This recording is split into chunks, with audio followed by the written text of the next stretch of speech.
द्वितीय अध्याय सांख्य योग।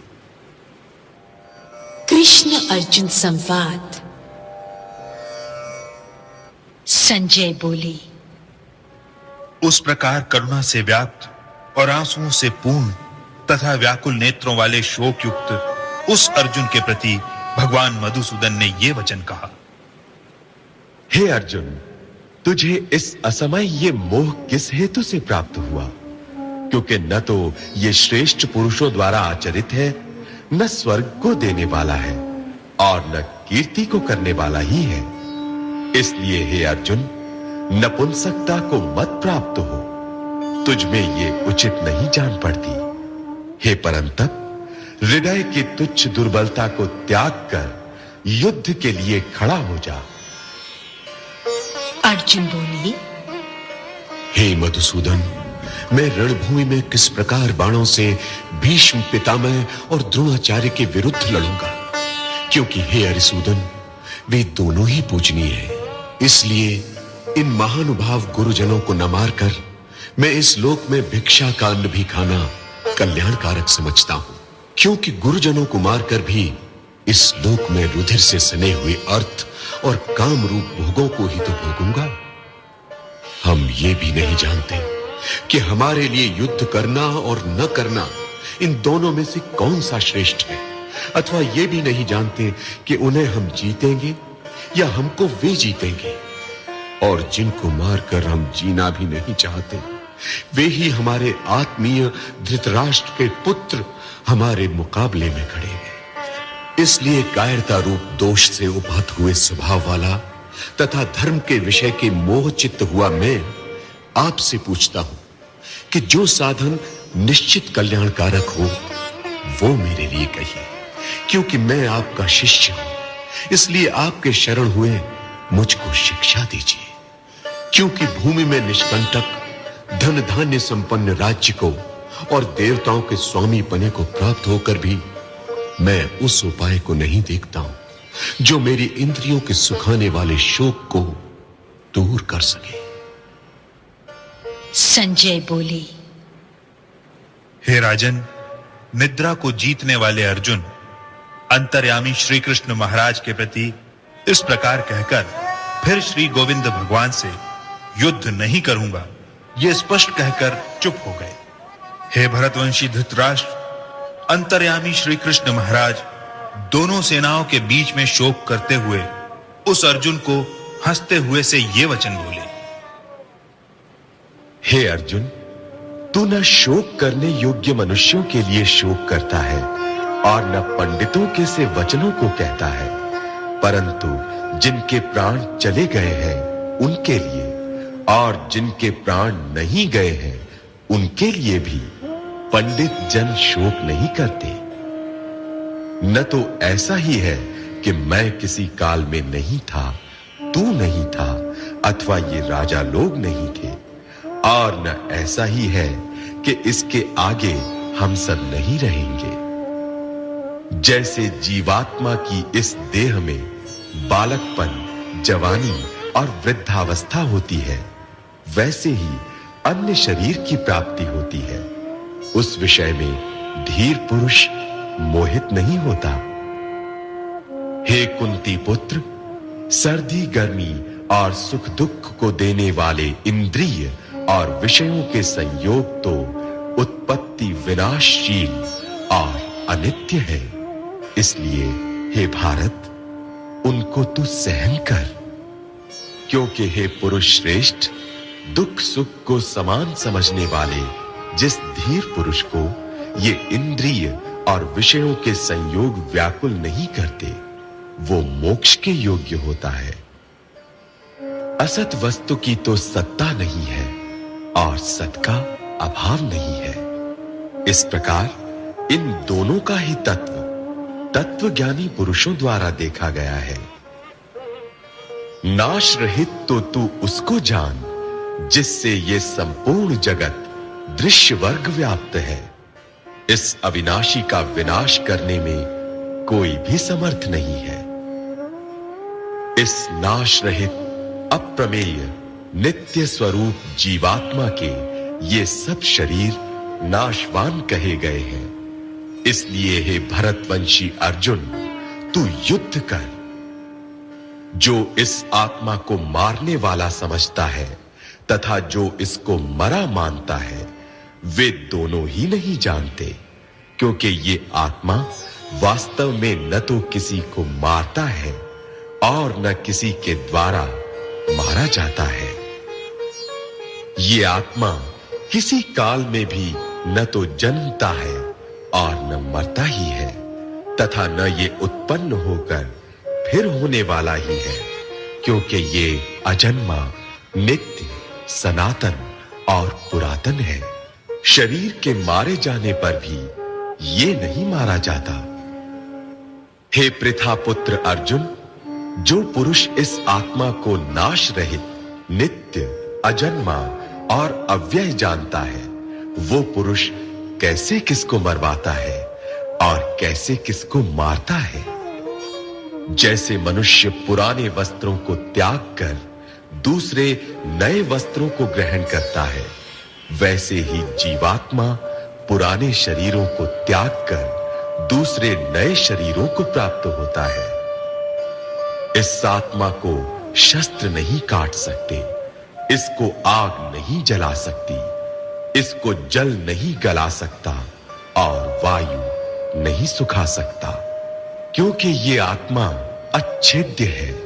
ये आत्मा अदाह्य, अक्लेद्य और निस्संदेह अशोष्य है, तथा ये आत्मा नित्य, सर्वव्यापी, अचल, स्थिर रहने वाला और सनातन है। ये आत्मा अव्यक्त है, ये आत्मा अचिंत्य है और ये आत्मा विकार रहित कहा जाता है। इससे हे अर्जुन, इस आत्मा को उपर्युक्त प्रकार से जानकर तू शोक करने के योग्य नहीं है, अर्थात तुझे शोक करना उचित नहीं है। किंतु यदि तू इस आत्मा को सदा जन्मने वाला और सदा मरने वाला मानता हो, तो भी हे महाबाहो, तू इस प्रकार शोक करने के योग्य नहीं है, क्योंकि इस मान्यता के अनुसार जन्मे हुए की मृत्यु निश्चित है और मरे हुए का जन्म निश्चित है। इससे भी इस बिना उपाय वाले विषय में तू शोक करने के योग्य नहीं है। हे अर्जुन, संपूर्ण प्राणी जन्म से पहले अप्रकट थे और मरने के बाद भी अप्रकट हो जाने वाले हैं, केवल बीच में ही प्रकट हैं। फिर ऐसी स्थिति में क्या शोक करना है? कोई एक महापुरुष ही इस आत्मा को आश्चर्य की भांति देखता है और वैसे ही दूसरा कोई महापुरुष ही इसके तत्व का आश्चर्य की भांति वर्णन करता है, तथा दूसरा कोई अधिकारी पुरुष ही इसे आश्चर्य की भांति सुनता है और कोई तो सुनकर भी इसको नहीं जानता। हे अर्जुन, ये आत्मा सबके शरीरों में सदा ही अवध्य है। इस कारण संपूर्ण प्राणियों के लिए तू शोक करने के योग्य नहीं है, तथा अपने धर्म को देखकर भी तू भय करने योग्य नहीं है, अर्थात तुझे भय नहीं करना चाहिए, क्योंकि क्षत्रिय के लिए धर्म युक्त युद्ध से बढ़कर दूसरा कोई कल्याणकारी कर्तव्य नहीं है। हे पार्थ, अपने आप प्राप्त हुए और खुले हुए स्वर्ग के द्वार रूप इस प्रकार के युद्ध को भाग्यवान क्षत्रिय लोग ही पाते हैं। किंतु यदि तू इस धर्म युक्त युद्ध को नहीं करेगा, तो स्वधर्म और कीर्ति को खोकर पाप को प्राप्त होगा, तथा सब लोग तेरी बहुत काल तक रहने वाली अपकीर्ति का भी कथन करेंगे और माननीय पुरुष के लिए अपकीर्ति मरण से भी बढ़कर है। और जिनकी दृष्टि में तू पहले बहुत सम्मानित होकर अब लघुता को प्राप्त होगा, वे महारथी लोग तुझे भय के कारण युद्ध से हटा हुआ मानेंगे। तेरे वैरी लोग तेरे सामर्थ्य की निंदा करते हुए तुझे बहुत से न कहने योग्य वचन भी कहेंगे। उससे अधिक दुख और क्या होगा। या तो तू युद्ध में मारा जाकर स्वर्ग को प्राप्त होगा अथवा संग्राम में जीतकर पृथ्वी का राज्य भोगेगा। इस कारण हे अर्जुन, तू युद्ध के लिए निश्चय करके खड़ा हो जा। जय पराजय, लाभ हानि और सुख दुख को समान समझकर उसके बाद युद्ध के लिए तैयार हो जा। इस प्रकार युद्ध करने से तू पाप को नहीं प्राप्त होगा। हे पार्थ, ये बुद्धि तेरे लिए ज्ञान योग के विषय में कही गई और अब तू इसको कर्म योग के विषय में सुन। जिस बुद्धि से युक्त हुआ तू कर्मों के बंधन को भली भांति त्याग देगा अर्थात सर्वथा नष्ट कर डालेगा। इस कर्म योग में आरंभ का अर्थात बीज का नाश नहीं है और उल्टा फल रूप दोष भी नहीं है, बल्कि इस कर्म योग रूप धर्म का थोड़ा सा भी साधन जन्म मृत्यु रूप महान भय से रक्षा कर लेता है। हे अर्जुन, इस कर्म योग में निश्चयात्मिका बुद्धि एक ही होती है, किंतु अस्थिर विचार वाले विवेकहीन सकाम मनुष्यों की बुद्धियां निश्चय ही बहुत भेदों वाली और अनंत होती हैं।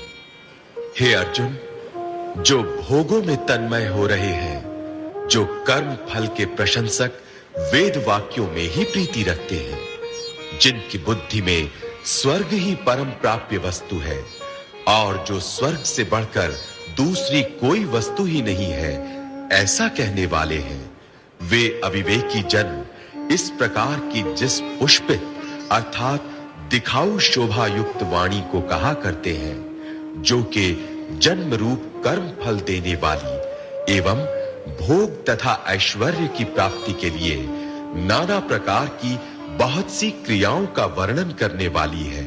उस वाणी द्वारा जिनका चित्त हर लिया गया है, जो भोग और ऐश्वर्य में अत्यंत आसक्त हैं, उन पुरुषों की परमात्मा में निश्चयात्मिका बुद्धि नहीं होती।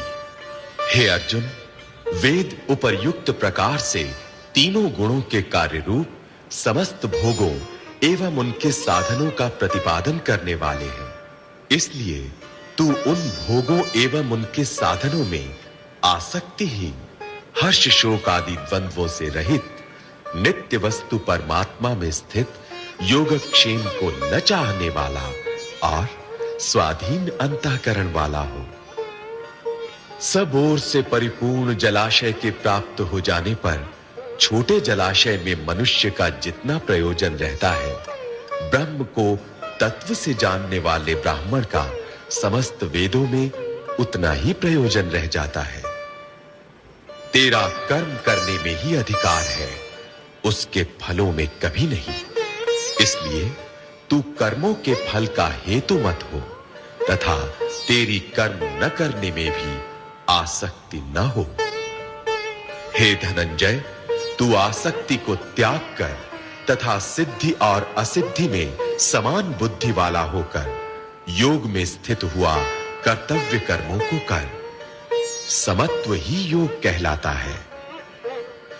इस समत्व रूप बुद्धि योग से सकाम कर्म अत्यंत ही निम्न श्रेणी का है।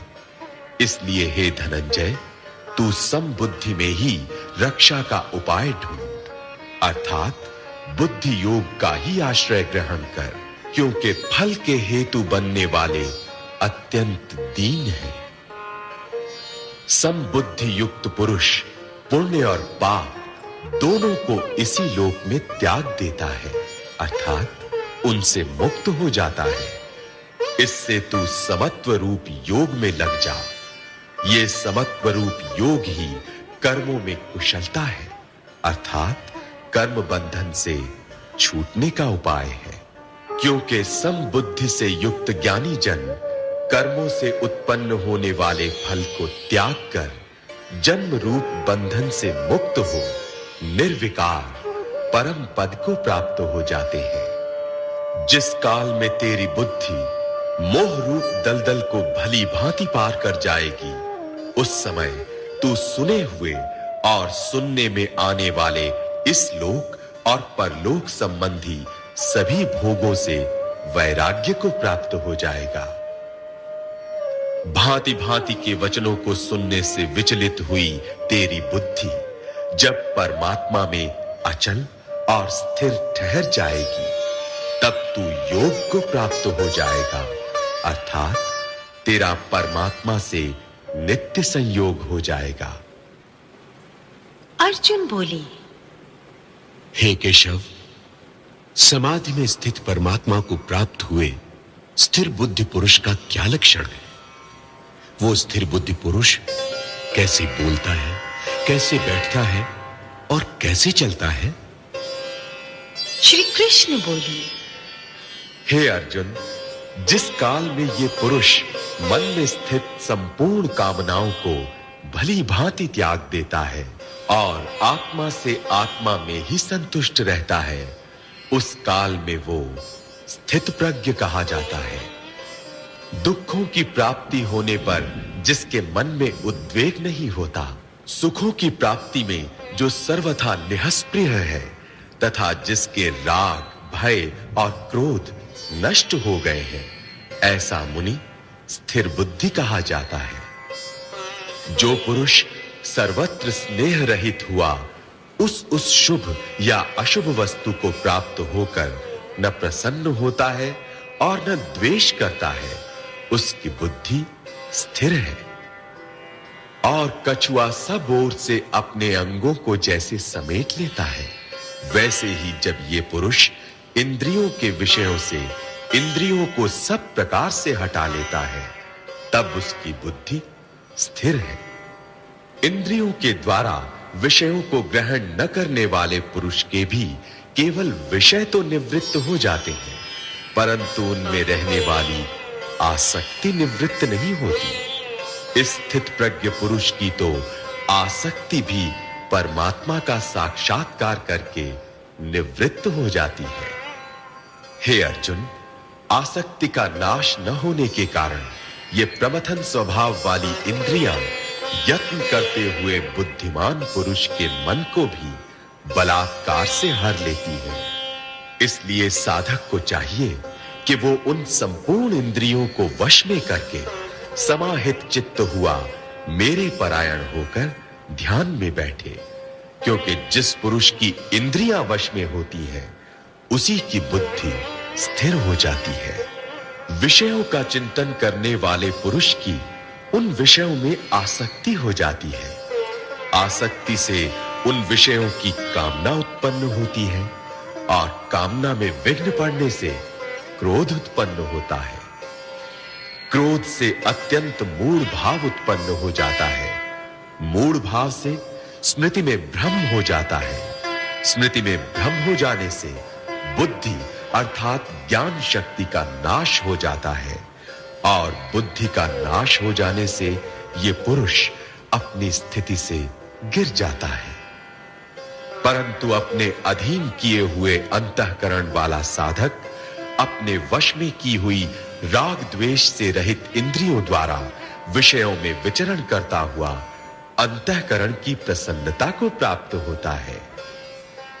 अंतःकरण की प्रसन्नता होने पर इसके संपूर्ण दुखों का अभाव हो जाता है और उस प्रसन्न चित्त वाले कर्म योगी की बुद्धि शीघ्र ही सब ओर से हटकर एक परमात्मा में ही भली भांति स्थिर हो जाती है। न जीते हुए मन और इंद्रियों वाले पुरुष में निश्चयात्मिका बुद्धि नहीं होती और उस अयुक्त मनुष्य के अंतःकरण में भावना भी नहीं होती तथा भावनाहीन मनुष्य को शांति नहीं मिलती और शांति रहित मनुष्य को सुख कैसे मिल सकता है? क्योंकि जैसे जल में चलने वाली नाव को वायु हर लेती है, वैसे ही विषयों में विचरती हुई इंद्रियों में से मन जिस इंद्रिय के साथ रहता है, वो एक ही इंद्रिय इस अयुक्त पुरुष की बुद्धि को हर लेती है। इसलिए हे महाबाहो, जिस पुरुष की इंद्रियां इंद्रियों के विषयों से सब प्रकार निग्रह की हुई हैं, उसी की बुद्धि स्थिर है। संपूर्ण प्राणियों के लिए जो रात्रि के समान है, उस नित्य ज्ञान स्वरूप परमानंद की प्राप्ति में स्थित प्रज्ञ योगी जागता है।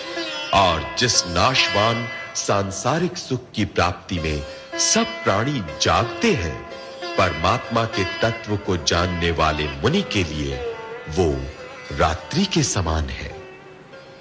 जैसे नाना नदियों के जल सब ओर से परिपूर्ण अचल प्रतिष्ठा वाले समुद्र में उसको विचलित न करते हुए समा ही जाते हैं, वैसे ही सब भोग जिस स्थित प्रज्ञ पुरुष में किसी प्रकार का विकार उत्पन्न किए बिना ही समा जाते हैं, वही पुरुष परम शांति को प्राप्त होता है, भोगों को चाहने वाला नहीं। जो पुरुष संपूर्ण कामनाओं को त्याग कर ममता रहित, अहंकार रहित और स्पृहा रहित हुआ विचरता है, वही शांति को प्राप्त होता है, अर्थात वो शांति को प्राप्त है। हे अर्जुन, ये ब्रह्म को प्राप्त हुए पुरुष की स्थिति है। इसको प्राप्त होकर योगी कभी मोहित नहीं होता और अंत काल में भी इस ब्राह्मी स्थिति में स्थित होकर ब्रह्मानंद को प्राप्त हो जाता है।